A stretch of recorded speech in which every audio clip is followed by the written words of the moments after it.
Hört auf, eure Energie verschwenden, sondern seht alles, was ihr macht, als Investition. Wenn die Energie, wo ihr investiert, kommt auf euch zurück. Darum investiert sie klug. Investiert sie nicht in Hasskommentare, investiert sie nicht in unnötiges Scrollen, investiert sie nicht in Sachen, die ihr eigentlich gar nicht im Leben wollt. Eigentlich müssen wir viel verändern, damit man überhaupt verändern kann. Sonst laufst du immer in den alten Programm ab. Du wirst deine Schuhe immer gleich anziehen, du wirst immer gleich duschen, du hast den gleichen Ablauf, wie dich einsäufst, du hast den gleichen Ablauf, wie du Zähne putzt. Das ist alles energiesparend, weil unser Hirn ist faul. Dann erzeugst du ein kohärentes elektromagnetisches Feld und das zieht dir die Umstände, die auch die gleiche Frequenz haben, einfach regelrecht in dein Leben.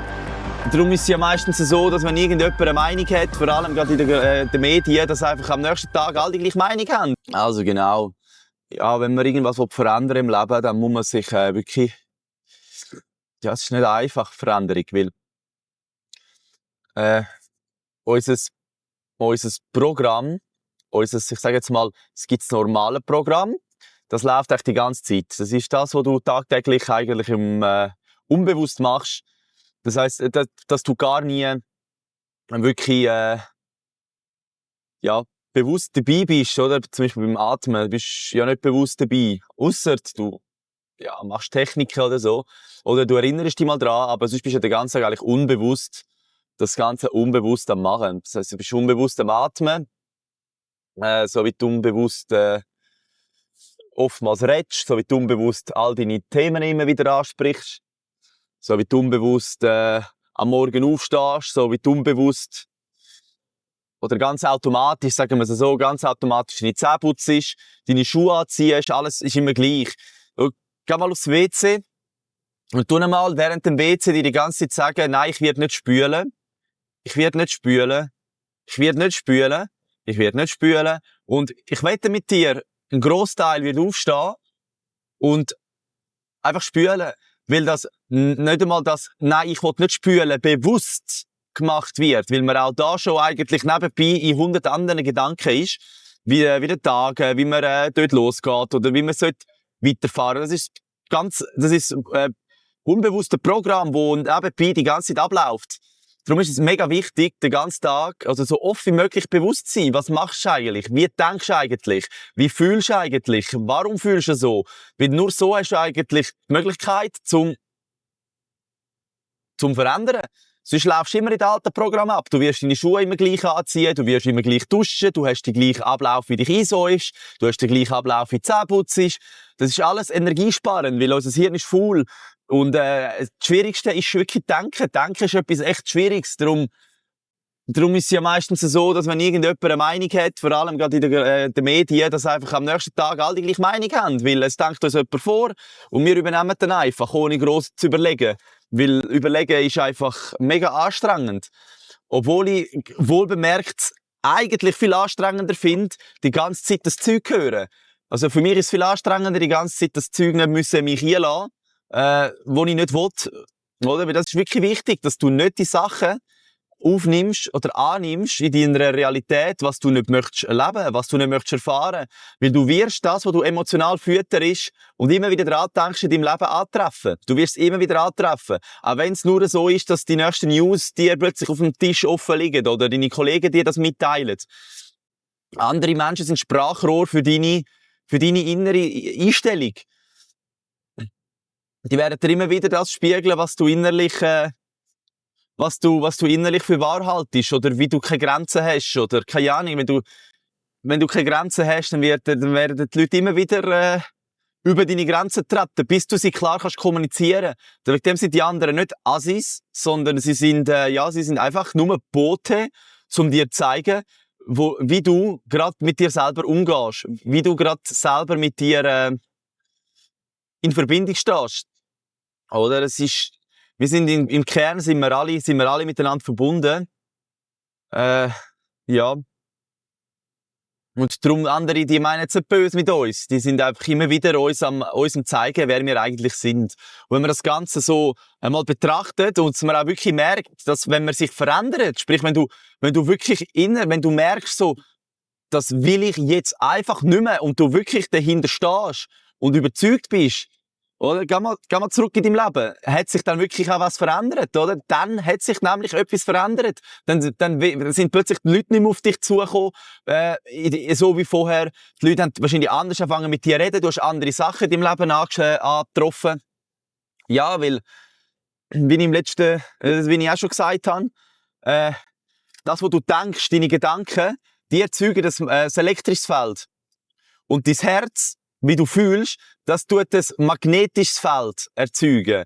Und wenn dein Geist, also wenn das, was du denkst, der Verstand und dein Herz, dein Gefühl zusammen kohärent sind, so wie so sagt Joe Dispenza, wenn sie wirklich miteinander harmonisieren, dann erzeugst du ein kohärentes elektromagnetisches Feld und das zieht dir die Umstände, die auch die gleiche Frequenz haben, einfach regelrecht in dein Leben. Oder? Das heisst, die wirst du sehen, darum wirst du auch, wenn du dein Bewusstsein veränderst, wenn du anders anfängst denken und anders anfängst fühlen, wirst du andere Sachen anziehen.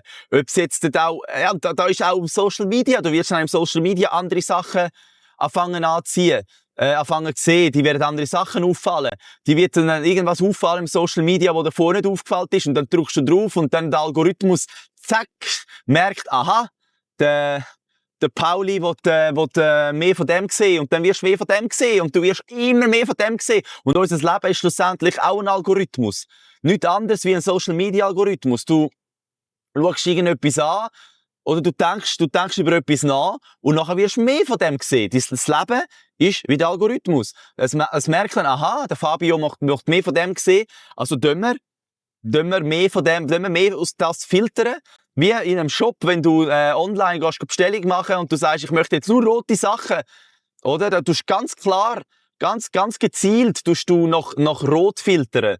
Und wenn du anfängst zu denken, ich möchte rote Kleider, und dir anfängst Gedanken machen, wie sieht das aus, und bla bla bla, und dich dann schon siehst in diesen roten Kleidern, dann machst du nichts anderes, als dass du einen Filter stellst, wie im Internet, wenn du gezielt nach den roten Kleidern filterst, und dann wirst du die roten Sachen sehen. Oder? Das ist das RAS, ich kann das nicht richtig aussprechen, genau. Das Aktivierungssystem, retikuläre Aktivierungssystem. Ich glaube, jetzt habe ich es mal richtig ausgesprochen. Das ist ein Filter in unserem Hirn, wo nichts anderes ist, in dem Fall wie ein Filter im Internet, wo du gezielt nach dem Pulli suchst. Der tut dann gezielt nach dem suchen. Und wenn dann das Gefühl noch übereinpasst, dann strahlst du regelrecht ein elektromagnetisches Feld aus. Und dann wirst du das anziehen. Und es sind eben noch lustige Sachen, wie du die Sachen wirst anziehen. Du wirst nicht einfach, es wird nicht offensichtlich sein, weil das Leben einfach ein Fluss ist. Du wirst wahrscheinlich, wenn du nicht wirklich dabei bist, fast schon Minute zu Minute. Nein. Also wirklich am Tag öfters mal schaust, so, wo bin ich, und dich fragst, so, ja, was habe ich denn jetzt alles schon erlebt, dann wirst du nicht merken, dass jetzt wieder irgendetwas wegen deinen Gedanken in deinem Leben aufgekommen ist oder gespawnt ist. Genau, dann wirst du einfach, es wird auch in deinem Leben sein. Ah, so, der Faden verloren. Es wird einfach, du wirst es einfach in deinem Leben antreffen. Und zwar auf ganz kuriose Sachen. Art, Gedanken. Es kann dann auch sein, dass neben ein Kollege dir irgendetwas erzählt über Sachen, die du gedacht hast. Oder dass genau die Zeitung an dem Ort aufschlägst. Oder dass zur Abwechslung überhaupt mal eine Zeitung liest und wo du sonst gar nicht zur Hand nimmst. Und dann dort drinnen stehst, oder dass du Post bekommst. Oder dass dir sonst irgendjemand schreibt, wo du noch schon lange nicht mehr gehört hast. Oder ja. Es gibt ganz viele verschiedene Wege, wo dir dann das Leben genau das zeigen kann. Oder dass ein anderes E-Mail bekommst. Oder dass im Social Media plötzlich andere Sachen vorgeschlagen werden. Du plötzlich gar keine Lust mehr hast, um die Cola zu trinken, was du vorher die ganze Zeit gehabt hast, einmal andere Getränke probieren. Einmal einfach so einmal einfach so in der, beim Einkaufen einfach einmal andere Sachen kaufst, weil du auch auf den Impuls bekommst, ich könnte mal etwas anderes probieren. Und das kann alles Zusammenhang haben mit dem, was du vorher gedacht hast. Und wenn man nicht bewusst dabei ist, wie man denkt, dann wird man so Sachen nicht, dann wirst du die nicht bewusst bemerken, oder? Das ist eben nicht ganz einfach. Ja. Darum, ich bin mir, also es gibt Apps oder auch ich habe angefangen, ich wollte atmen, bewusster atmen, habe ich in meinem Leben mehr integrieren und haben wir dann angefangen beim Arbeiten Wecker stellen, wo ich alle Stunde oder zuerst alle 10 Minuten, dann hat es wieder angefangen zu nerven, weil ich gemerkt, ich habe es dann einfach angefangen wegdrücken. Und dann habe ich alle Stunden einmal gemacht, einfach den Wecker atmen. Und dann habe ich mir Zeit genommen, kurz ein paar Sekunden, zum tief ein- und ausatmen.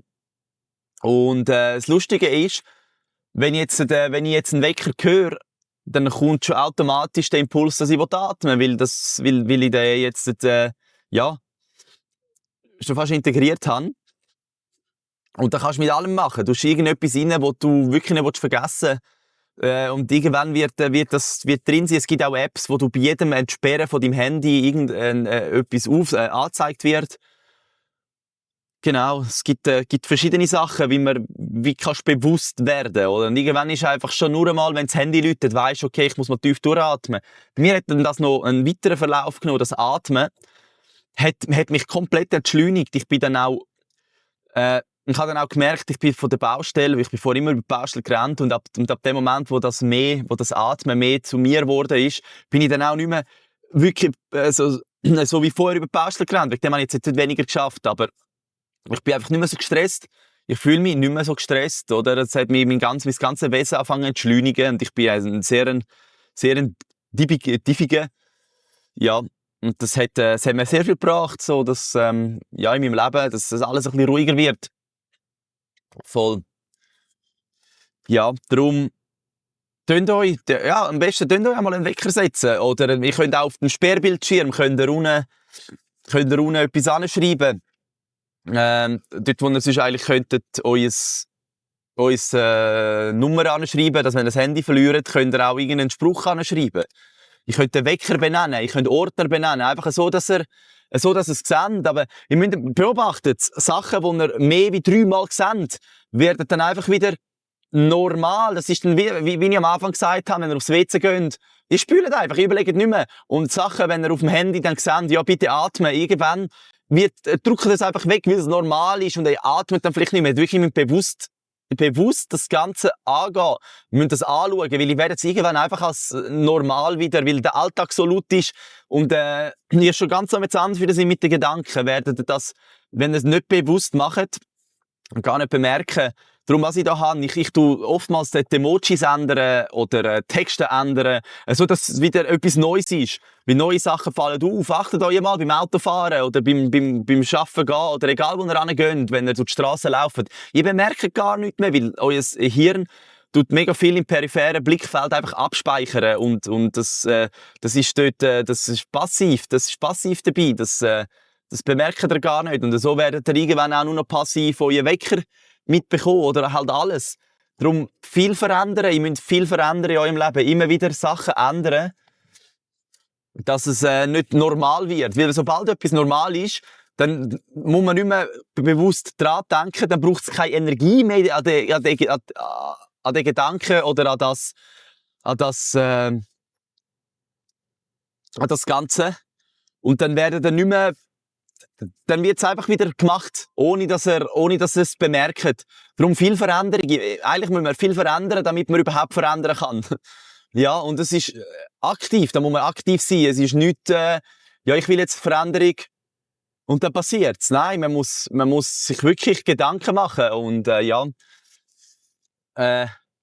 ich versuche, meinen Weg oder meine Gedanken auf dem Kanal zu teilen. Also folgt gerne, wenn ihr wollt sehen, wie es bei mir ist oder wenn ihr selber gerade euch verändern. Ich tue da gerne auch meine Erfahrungen teilen und meine Best Practice und alles. Darum folgt gerne. Und an dieser Stelle bitte ich euch auch mal abonniert. Wirklich abonniert, weil so kommt auch meine Message weiter. Wenn ihr das gut findet natürlich, oder? Nur Sachen liken und kommentieren, die ihr auch wirklich wollt, weil das ist der nächste Punkt. Sachen, die ihr liket und kommentiert und sharet und euch das Maul zerbrechen, darüber, das ist das, was ihr in der Welt wollt. Und die Sachen, die ihr in der Welt nicht sehen wollt, solltet ihr nicht liken, weil ihr sagt damit oder auch nicht kommentieren. Ihr solltet nichts kommentieren, was ihr gar nicht wollt. Auch nicht den verbessern, der den Kommentar macht. Weil ihr tönt dann, wo der Beitrag macht, weil ihr dazu beitragen, dass wenn ihr irgendjemand kommentiert, auch wenn ihr nur sagt, das ist ein Schwachsinn, dann könnt ihr dazu beitragen, dass der Schwachsinn weitergetragen wird, weil der Algorithmus weiss nicht, du findest das Schwachsinn, er tut nicht so schauen, er tut schauen, aha, viele Leute tun das kommentieren, also muss es ja wahrscheinlich was Gutes sein und tut das dann weitergeben. Das heisst, wenn ihr einfach Scheiß kommentieren, dann wird der Scheiß weitergetragen. Darum kommentiert Sachen wie das, wo wirklich Bewusstsein weiterbringen, kommentieren. Gebt mir auch, wie geht's euch mit dem Ganzen, was ich erzähle. Es würde mich wirklich wundern, wie es euch geht damit. Da kann man auch in den Kommentaren schreiben und dann habe ich vielleicht auch Ideen für nächste Videos. Für nächste Videos, die ich machen kann, dann kann ich auch auf eure Themen eingehen. Und da würde ich wirklich gerne, und mich würde es natürlich freuen, wenn mein Video oder unsere Videos auch unter die Leute kommen. Genau. Mal aus dieser kleinen Bubble raus, mal an mehr Leute, oder? Weil ich glaube schon, ich bin davon überzeugt, dass ich was zu sagen habe, wo auch irgendjemand weiterhilft. Darum, ja, liken, sharen, kommentieren, da wäre ich wirklich froh. An dieser Stelle bitte auch einmal, hört auf Scheiß kommentieren, also Zeug, die ihr gar nicht gut findet. Hört auf eure Energie verschwenden, sondern seht alles, was ihr macht, als Investition. Wenn die Energie, wo ihr investiert, kommt auf euch zurück. Darum investiert sie klug. Investiert sie nicht in Hasskommentare, investiert sie nicht in unnötiges Scrollen, investiert sie nicht in Sachen, die ihr eigentlich gar nicht im Leben wollt. Sondern tut euch mit Sachen auseinandersetzen, mit Gedanken auseinandersetzen, die ihr wirklich nähren wollt. Wo ihr in Zukunft in eurem Leben willkommen heissen. So kommt ihr weiter, so reifen ihr. Genau. Und an dieser Stelle danke. Ich wünsche euch einen wunderschönen Tag. Achtet euch heute drauf, wie ihr so viele Sachen automatisiert macht. Und an dieser Stelle auf Wiedergüchs. Bye bye!